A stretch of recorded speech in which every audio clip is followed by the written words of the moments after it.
Добрый день! Сегодняшний музейный урок «Ишим. Река столицы» посвящен Международному дню рек в рамках 30 музейных уроков вершины независимости. Реки являются важнейшим механизмом поддержания жизни на Земле. Благодаря водным артериям Земли существует флора и фауна на нашей планете. С приходом цивилизации многие реки пересушены, русла их изменены, а воды загрязнены отходами промышленности. Чтобы предотвратить это, защитниками природы был создан праздник под названием День рек. Ежегодно 14 марта его отмечают во многих странах мира. Сегодня мы хотели вам рассказать о реке Ишим. Река столицы Ишим-Исиль. На реке Ишим расположена столица Казахстана, город Нур-Султан. В реке заключена история народа, будто суровые войны отражаются в ночных водах, а днем волны струятся солнечным светом и отражают небо цвета Иешиль. Иешиль в переводе с языка древних саков означает «голубая». Невероятно, но факт. Цвет нашего национального флага испокон веков служит названием реки, на которой стоит Нур-Султан. Ишим – река двух стран – Казахстана и России.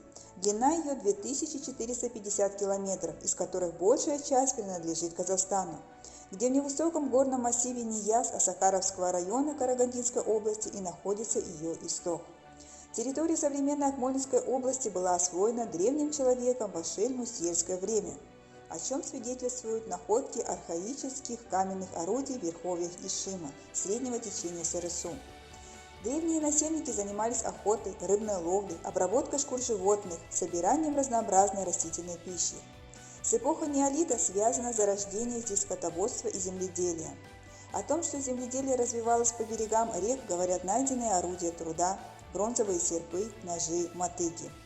Недалеко от устья реки, близ села Усть-Ишим, в 2008 году была обнаружена древнейшая известная находка останков человека современного типа Homo sapiens, ветреная кость возрастом 45 тысяч лет.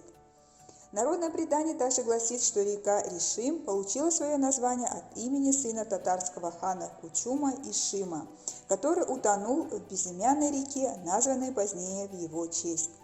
Значение реки для Казахстана трудно переоценить. Ее воды используются для водоснабжения большого числа населенных пунктов, а также для нужд сельского хозяйства. Любой город, населенный пункт на реке Ишим, может считаться красивым и живописным.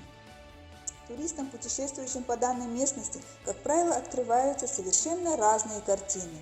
Весной берега этой реки выглядят как изумрудный ковер трав с яркими цветами, а летом они больше похожи на море серебристого ковыля.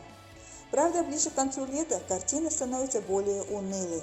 Бескрайняя степь, обнаженная суховеями, но местами ее украшают целые поля золотистой пшеницы. Немногочисленные леса и холмы выполняют важную роль, они защищают посевы от летних суховеев, а в зимнее время способствуют накоплению снега. В нижнем течении Ишим больше похож на таежную реку, которая неторопливо течет в низких лесистых берегах. Чем ближе север, тем реже на пути путешественников встречаются поля и гораздо чаще появляются красивые белоствольные березовые рощи, которые переходят в смешанные леса. На протяжении столетий наши предки сохранили уникальный, экологически правильный уклад жизни, сохраняя среду обитания, ресурсы Земли, очень прагматично и экономно расходуя ее ресурсы. На пути модернизации нам стоит вспомнить навыки предков. Прагматизм означает точное знание своих национальных и личных ресурсов, их экономное расходование, умение планировать свое будущее.